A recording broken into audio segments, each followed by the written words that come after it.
ఈ దేశంలో వ్యాపారం చేసుకుంటానికి వచ్చారో, ఆ వ్యాపారం చేసుకుంటానికి వచ్చిన ఆంగ్లేయులకు ఈ దేశాన్ని అప్పజెప్పింది బ్రాహ్మణులు.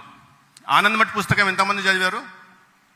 బంకిం చంద్ర చట్టోపాధ్యాయ రాసిన ఆనందమఠి, ఇప్పుడు వందే మాతర గీతం ఆ పుస్తకం నుంచి తీస్తున్నారు కదా. ఆ బుక్ని ఎవరైనా చదివారు ఇప్పటి వరకు? ఆ బుక్ చదవండి.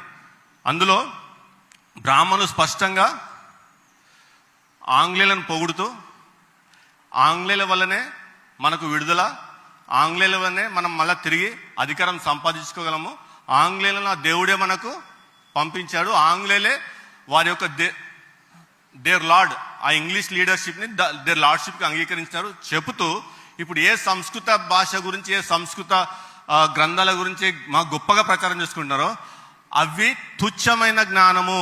ఆంగ్లేయుల జ్ఞానము ఎదుట మన జ్ఞానము తుచ్చమైనది, ఆంగ్లేయుల జ్ఞానము మెరుగైనది, మేలైనది, ప్రపంచంలో ఆ జ్ఞానం పొందుకున్నవాడు అధికారం చేయగలడు అని వారి యొక్క జ్ఞానాన్ని త్యజించి, సంస్కృతాన్ని త్యజించి, ఆంగ్లంను అభ్యసించి, ఆంగ్ల విద్య నేర్చుకొని వాళ్ళ అడ్మినిస్ట్రేషన్కి వెళ్ళిపోయారు. వీళ్ళు ఆంగ్లేయులతో పాటు పాలనలో పంచుకున్నారు.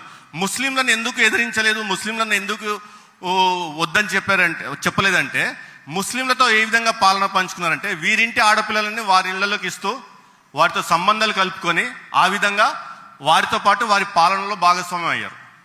అదే ఆంగ్లేయులకు వచ్చేసరికి ఏంటంటే, వారి విద్యను అభ్యసించి వారికి సహాయం చేస్తూ, ప్లాసీ యుద్ధం గుర్తుపెట్టుకోండి, సోషల్ స్టూడెంట్స్ ఎవరు ఉంటే గుర్తుపెట్టుకోండి, ప్లాసీ యుద్ధము ఓడిపోవటం వల్లనే వ్యాపార వర్తక పనుల కోసం భారతదేశానికి వచ్చిన ఆంగ్లేయులు రాజ్యం స్థాపించుకొని పరిపాలన దిశగా అడుగులేయటం మొదలుపెట్టారు.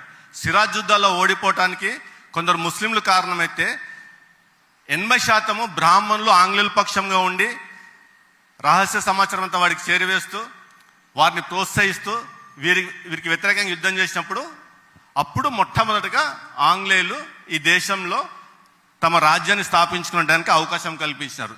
అదే బ్రాహ్మణులు వారితో జత కట్టి పరిపాలనలు కూడా భాగం పంచుకున్నారు.